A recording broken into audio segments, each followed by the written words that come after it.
IPL champion trophy ಗೆದ್ದು ಬೀಗುತ್ತಿರುವ RCB ತಂಡಕ್ಕೆ BCCI big shock ನೀಡಿದೆ.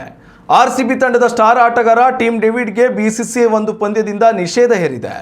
ಹೀಗಾಗಿ ಮುಂದಿನ ಆವೃತ್ತಿಯ ಐಪಿಎಲ್ ಪಂದ್ಯಾವಳಿಯ ಮೊದಲ ಪಂದ್ಯದಲ್ಲಿ ಆರ್ಸಿಬಿ ತಂಡದಿಂದ ಟಿಮ್ ಡೇವಿಡ್ ಕಣಕ್ಕಿಳಿಯುವುದರಿಂದ ವಂಚಿತರಾಗಿದ್ದಾರೆ. ಇದರ ಜೊತೆಯಲ್ಲಿ ಪಂದ್ಯದ ಶುಲ್ಕದಲ್ಲಿಯೂ ಕಡಿತ ಮಾಡಲಾಗಿದ್ದು 2 ಡಿಮೆರಿಟ್ ಅಂಕಗಳನ್ನು ಬಿಸಿಸಿಐ ನೀಡಿದೆ. ಈ ಎಲ್ಲ ಕಠಿಣ ಕ್ರಮಗಳನ್ನು ಬಿಸಿಸಿಐ ಟಿಮ್ ಡೇವಿಡ್ ಮೇಲೆ ಹೇರುವುದರ ಹಿಂದೆ ಕಾರಣ ಕೂಡ ಬಲವಾಗಿಯೇ ಇದೆ. ಗುಜರಾತ್ ಟೈಟನ್ಸ್ ವಿರುದ್ಧ ಫೈನಲ್ ಕಾದಾಟದಲ್ಲಿ ಭಾಗಿಯಾಗಿದ್ದ ಸಂದರ್ಭದಲ್ಲಿ on field umpire Nitin Menon ಮೇಲೆ ಟಿಮ್ ಡೇವಿಡ್ ಕೋಪದಿಂದ ಐಸ್ ಪ್ಯಾಕ್ ಎಸೆದಿದ್ರು. ಪಂದ್ಯದ 10ನೇ ಓವರ್ನಲ್ಲಿ ವಿಕೆಟ್ ಪತನದ ಬಳಿಕ ಟಿಮ್ ಡೇವಿಡ್ ಅಸಮಾಧಾನಗೊಂಡು on field umpire Nitin Menon ಅವರತ್ತ ಆಕ್ರಮಣಕಾರಿಯಾಗಿ ಐಸ್ ಪ್ಯಾಕ್ ಎಸೆದಿದ್ರು. ಟಿಮ್ ಡೇವಿಡ್ರ ಈ ವರ್ತನೆಯು ಐಪಿಎಲ್ ನೀತಿ ಸಂಹಿತೆಯ ಆರ್ಟಿಕಲ್ನ ಉಲ್ಲಂಘನೆಯಾಗಿದೆ ಎಂದು ಪರಿಗಣಿಸಲಾಗಿದೆ. ಇದರ ಪ್ರಕಾರ ಪಂದ್ಯದ ವೇಳೆ ಅಂಪೈರ್ ಆಟಗಾರರು ಅಥವಾ ತಂಡದ ಅಧಿಕಾರಿಗಳ ಮೇಲೆ ಯಾವುದೇ ವಸ್ತುವನ್ನು ಅಪಾಯಕಾರಿ ರೀತಿಯಲ್ಲಿ ಎಸೆಯುವುದು ಅಪರಾಧವಾಗಿದೆ. ಈ ತಪ್ಪಿಗಾಗಿ ಟಿಮ್ ಡೇವಿಡರ ಪಂದ್ಯದ ಶುಲ್ಕದಲ್ಲಿ 50% ದಂಡ ವಿಧಿಸಲಾಗಿದೆ ಹಾಗೂ 2 ಡಿಮೆರಿಟ್ ಅಂಕಗಳನ್ನು ನೀಡಲಾಗಿದೆ. ಅಂದಹಾಗೆ ಈ ಸೀಸನ್ನಲ್ಲಿ ಇದು ಅವರ 3ನೇ ತಪ್ಪಾಗಿದ್ದು ಒಟ್ಟು 5 ಡಿಮೆರಿಟ್ ಅಂಕಗಳು ಅವರ ಖಾತೆಗೆ ಸೇರಿದವು. ಐಪಿಎಲ್ ನಿಯಮಾವಳಿ ಪ್ರಕಾರ 5 ಡಿಮೆರಿಟ್ ಅಂಕಗಳಾದರೆ ಒಂದು ಪಂದ್ಯದ ನಿಷೇಧ ಎದುರಿಸಬೇಕಾಗ್ತದೆ.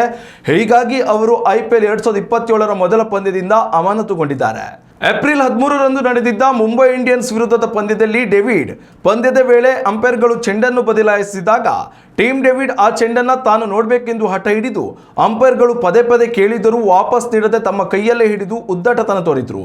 ಐಪಿಎಲ್ ನೀತಿ ಸಂಹಿತೆಯ ಆರ್ಟಿಕಲ್ 2.4ರ ಅಡಿಯಲ್ಲಿ ಅಂಪೈರ್ ಸೂಚನೆ ಪಾಲಿಸದ ಡೇವಿಡ್ಗೆ ಪಂದ್ಯದ ಸಂಭಾವನೆಯ 25% ದಂಡ ಮತ್ತು 1 ಡಿಮೆರಿಟ್ ಅಂಕ ವಿಧಿಸಲಾಗಿತ್ತು.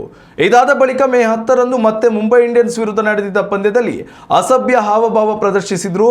ಐಪಿಎಲ್ ನೀತಿ ಸಂಹಿತೆಯ ಆರ್ಟಿಕಲ್ 2.6ರ ಅಡಿಯಲ್ಲಿ ಪಂದ್ಯದ ಸಂಭಾವನೆಯ 30% ದಂಡ ಮತ್ತು 2 ಡಿಮೆರಿಟ್ ಅಂಕಗಳನ್ನು ನೀಡಲಾಗಿತ್ತು.